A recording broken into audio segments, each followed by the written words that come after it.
Welcome back to another ukulele tutorial. I'm Lara, and today I'm excited to share with you my arrangement of Won't You Be My Neighbor. I used to watch Mr. Rogers' Neighborhood as a kid, and I still know this song by heart. I'm going to play through this arrangement for you now as a demo, and then we'll move into our tutorial.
If you're enjoying this arrangement, please give this video a thumbs up and thank you for subscribing.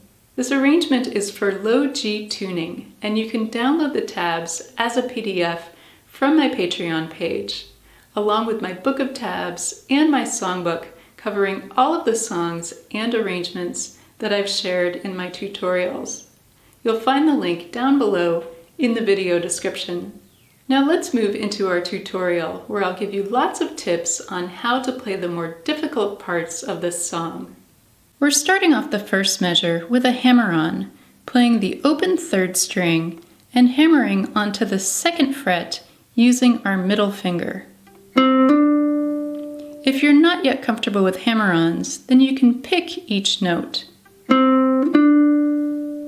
Next we'll pick the open second string, and then we'll hammer on to the second string, first fret, using our index finger. Then we'll place down our ring finger on the third fret, and then we go to the open first string, second fret of the first string, third fret, and we move up to the fifth fret to complete measure 1. In measure 2, we're moving to a beautiful D minor 7 chord.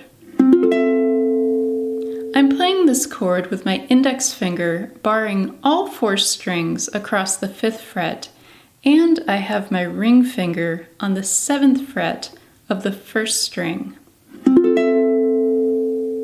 Then we're going to play the open first string, and then we're going to a G7 chord.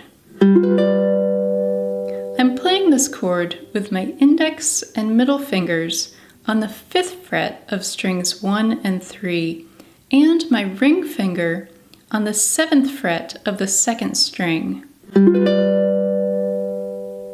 Now in measure 3, we'll move to another D minor 7 chord.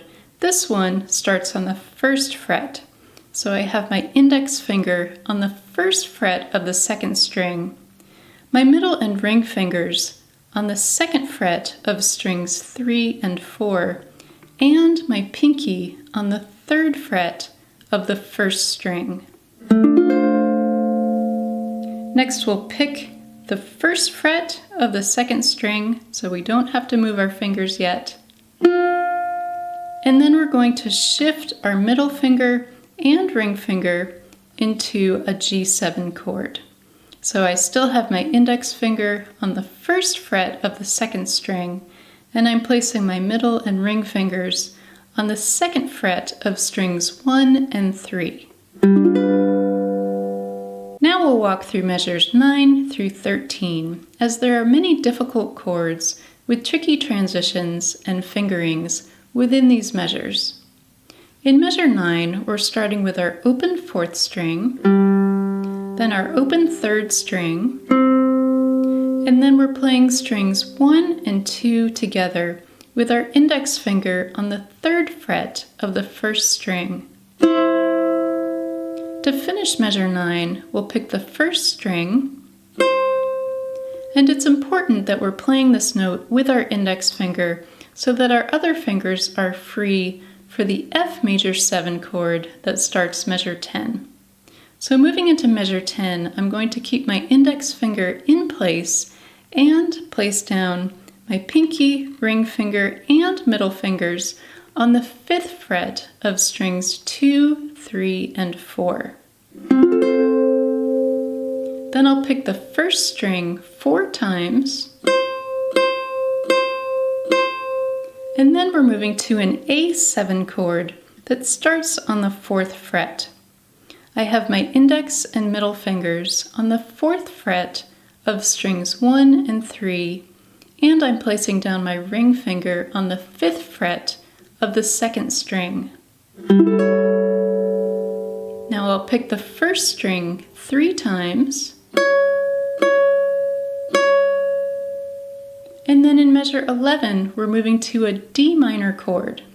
We're using our index, middle, and ring fingers on the 5th fret of strings 1, 2, and 3. We're going to play this arpeggio starting on the 3rd string, playing strings 3 down to 1. So we're not playing the 4th string with this arpeggio. Then we'll pick the 1st string once, and then we're moving to a C diminished 7 chord.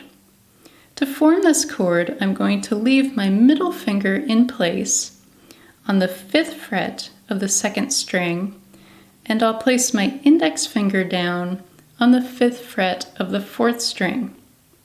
Then I'll place my ring finger on the 6th fret of the 3rd string and my pinky on the 6th fret of the 1st string. So I have all 4 fingers down. It can take some practice to comfortably form this chord. Our final note in measure 11 is the 7th fret of the 3rd string.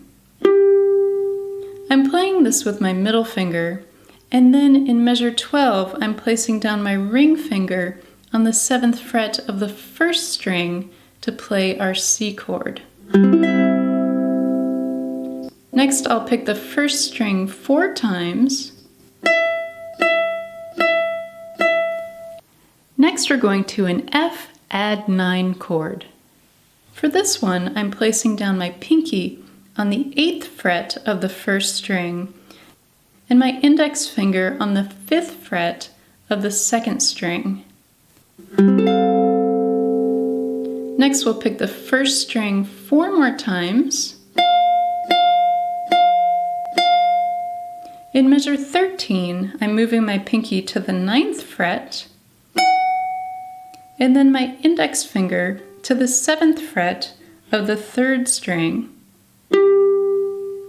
And then the final chord that I want to share with you is our G7 chord that comes next. To play this chord, I'm barring all 4 strings across the 10th fret, and I'm placing my middle finger on the 11th fret of the 3rd string. That concludes our lesson for today. Once again, you'll find the full tabs on my Patreon page. I hope you have fun learning this arrangement, and thank you for watching.